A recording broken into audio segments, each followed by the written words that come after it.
Assalamualaikum warahmatullahi wabarakatuh. Perkenalkan, kami dari kelompok 8. Saya selaku moderator akan memperkenalkan anggota kelompok kami. Ada Siti Farah Ayu Fauzia 2014-20059, ada Huria Rosla Sabila 2014-20062, lalu ada Eka Putri Nurul Islam 2014-20072, dan yang terakhir ada Muhammad Nurzaki Mubarak Alfirdaus 2014-20080. Akan menjelaskan mengenai pengertian dan juga sejarah. Pengertian gada yang pertama atau rahan dalam fikih secara bahasa adalah nama barang yang dijadikan sebagai jaminan kepercayaan.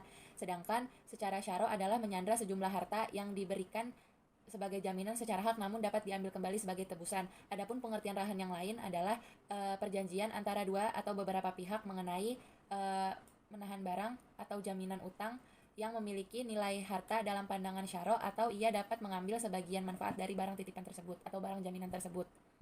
Adapun pengertian hutang menurut Imam Ibnu Qodamah dalam kitab Al-Mughni, rahan adalah suatu benda yang dijadikan sebagai kepercayaan atas suatu hutang yang dipenuhi dari harganya apabila orang yang berhutang tidak melunasi atau tidak sanggup melunasi hutang dari orang yang terpiutang. Sedangkan menurut Imam Abu Zakaria Al-Ansori dalam Fathul Wahab, rahan adalah menjadikan benda atau barang yang bersifat harta benda sebagai kepercayaan dari suatu yang dapat dibayarkan dari harta benda tersebut. Akan menjelaskan mengenai sejarah dari pegadaian syariah. Jadi pada awalnya pegadaian ini hanya dikenal di Eropa, yaitu Italia, Inggris, dan juga Belanda. Pada akhir abad ke-19, bank bernama Van Lening ini mulai mengenalkan pegadaian pada awal masuknya kolonial Belanda. Jadi bank ini memberikan pinjaman kepada masyarakat dengan syarat menyerahkan barang bergerak, yang artinya bank Van Lening ini telah memfasilitasi pegadaian. Yang kemudian pemerintah Hindia Belanda ingin mengambil alih dan memonopolinya dengan mengeluarkan Stadsblad nomor 131 tahun 1901, yang kemudian diikuti dengan didirikannya rumah gadai yang berstatus dinas pegadaian sejak berlakunya Stadsblad nomor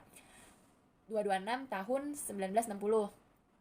Pegadaian milik pemerintah ini diberikan kekuasaan untuk memonopoli pegadaian di Indonesia, yang dinas pegadaian ini tuh mengalami beberapa bentuk perubahan badan hukum hingga pada akhirnya pada tahun 1990 menjadi perusahaan umum.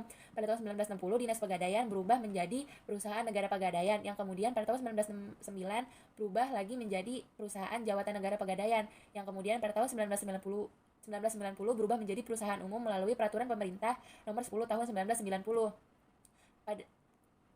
Pada 10 April 1990, pada saat masih bersatu sebagai perusahaan jawatan, misi sosial dari pegadaian ini adalah satu-satunya acuan yang digunakan oleh manajemennya untuk mengelola pegadaian itu sendiri. Saat ini pegadaian syariah ini sudah berbentuk suatu lembaga. Ide dibentuknya lembaga pegadaian syariah ini selain karena tuntutan idealisme juga karena keberhasilan bank dan lembaga dan juga asuransi syariah. Keberhasilan BMT, Bank Syariah, dan BPRS dan juga asuransi syariah ini membuat pegadaian syariah ini mendapatkan perhatian dari beberapa akademisi dan praktisi untuk dijadikan sebuah lembaga. Pada saat ini pegadaian syariah atau rahan lebih dikenal sebagai produk dari bank syariah. Di sini saya akan menjelaskan mengenai landasan hukum, rukun, dan syarat gadai syariah.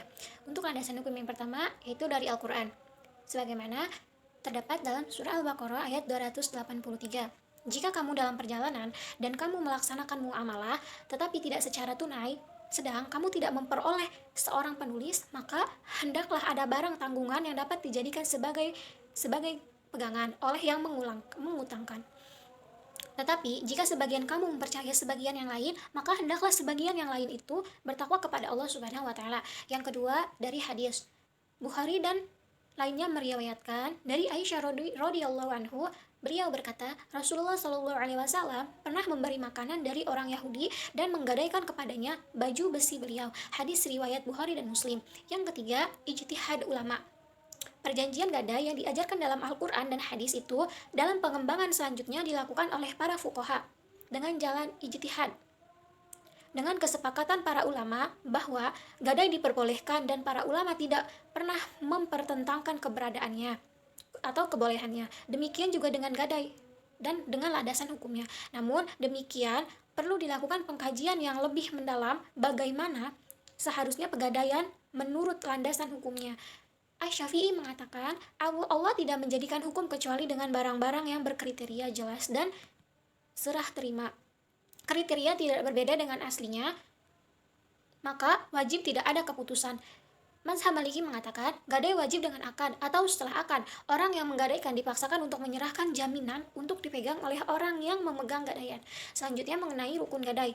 Rukun gadai terbagi menjadi 5. Yang pertama itu arahan atau yang menggadaikan, yang kedua al-murtahin yang menerima gadai, yang ketiga al-marhun atau rahan barang yang digadaikan, yang keempat al-marhun bih yaitu hutang, yang kelima sigot, ijab dan qabul.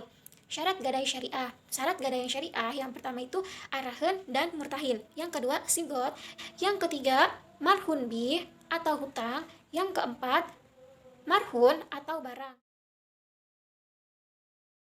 Di sini saya akan menjelaskan mengenai beberapa ketentuan gadai barang dan juga akad perjanjian. Beberapa ketentuan gadai barang diantaranya yaitu yang pertama, barang yang tidak boleh dijual, tidak boleh digadaikan. Yang kedua, tidak sah menggadaikan barang rampasan atau barang yang dipinjam dan semua barang yang diserahkan kepada orang lain sebagai jaminan. Yang ketiga, gadai itu tidak sah apabila utangnya belum pasti. Yang keempat, disyaratkan pula agar utang piutang dalam gadai itu diketahui oleh kedua belah pihak. Yang kelima, menerima barang gadai oleh pegadaian adalah salah satu rukun akad gadai atas tetapnya gadaian. Yang keenam, seandainya ada orang yang menggadaikan barang namun barang tersebut belum diterima oleh pegadaian, maka orang tersebut boleh membatalkannya. Yang ketujuh, jika barang gadaian tersebut sudah diterima oleh pegadaian, maka akad gadai tersebut telah resmi dan tidak dapat dibatalkan atau ditarik kembali. Yang kedelapan, penarikan kembali akad gadai itu ada kalanya dengan ucapan dan ada kalanya juga dengan tindakan. Yang kesembilan, jika akhir masa sewanya belum tiba, maka waktu membayar utangnya tidak termasuk pembatalan. Dan yang terakhir, jika masa membayar utang pada gadai lebih awal daripada masa sewa, maka tidaklah termasuk pembatalan gadai dan memperbolehkan penjualan barang yang digadaikan. Hal ini termasuk kaul yang hisab. Nah, untuk akad perjanjian di pegadaian ini ada 3, yaitu yang pertama ada akad al-qardul hasan, yaitu akad yang dilakukan pada kasus nasabah yang menggadaikan barangnya untuk keperluan konsumtif. Yang kedua ada akad al-mudharabah. Akad al-mudharabah yaitu akad yang dilakukan untuk nasabah yang menggadaikan barang jaminannya untuk menambah modal usaha. Dan yang terakhir ada akad bai al-muqayyadah, yaitu untuk sementara akad ini dapat dilakukan jika rahin yang menginginkan menggadaikan barangnya untuk keperluan produktif.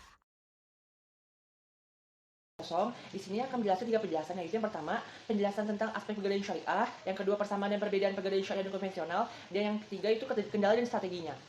Penjelasan yang pertama yaitu aspek pegadaian syariah. Aspek pegadaian syariah itu dibagi menjadi 6. Yang pertama aspek legalitas, yang kedua aspek permodalan, yang ketiga aspek sumber daya manusia, yang keempat aspek kelembagaan, yang kelima aspek sistem dan prosedur, dan yang keenam aspek pengawasan. Penjelasan yang kedua yaitu persamaan dan perbedaan pegadaian syariah dan konvensional. Yang pertama persamaannya ada 5, yaitu yang pertama adanya hak gadai atas pinjaman uang, yang kedua adanya agunan sebagai jaminan utang, yang ketiga tidak boleh mengambil manfaat barang yang digadaikan, yang keempat biaya barang yang digadaikan ditanggung oleh para pembeli gadai, dan yang kelima apabila batas waktu pinjaman uang habis barang yang digadaikan boleh dijual atau dilelang.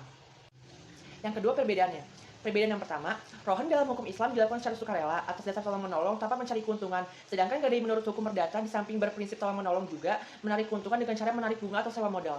Yang kedua, dalam hukum perdata hak gadai hanya berlaku pada benda yang bergerak, sedangkan dalam hukum Islam rohan berlaku pada seluruh benda, baik yang bergerak maupun yang tidak bergerak. Perbedaan yang ketiga, dalam rohan tidak ada istilah bunga.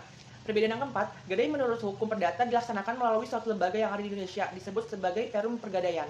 Rohan menurut hukum Islam dapat dilaksanakan tanpa melalui suatu lembaga. Penjelasan yang ketiga yaitu kendala dan strateginya. Kendala yang pertama kendalanya. Kendala yang pertama, pegadaian syariah relatif baru sebagai suatu sistem keuangan. Oleh karena itu menjadi tantangan tersendiri bagi pegadaian syariah untuk mensosialisasikan syariahnya. Kendala yang kedua, masyarakat kecil, masyarakat yang dominan menggunakan jasa pegadaian kurang familiar dengan produk rohan di lembaga keuangan syariah.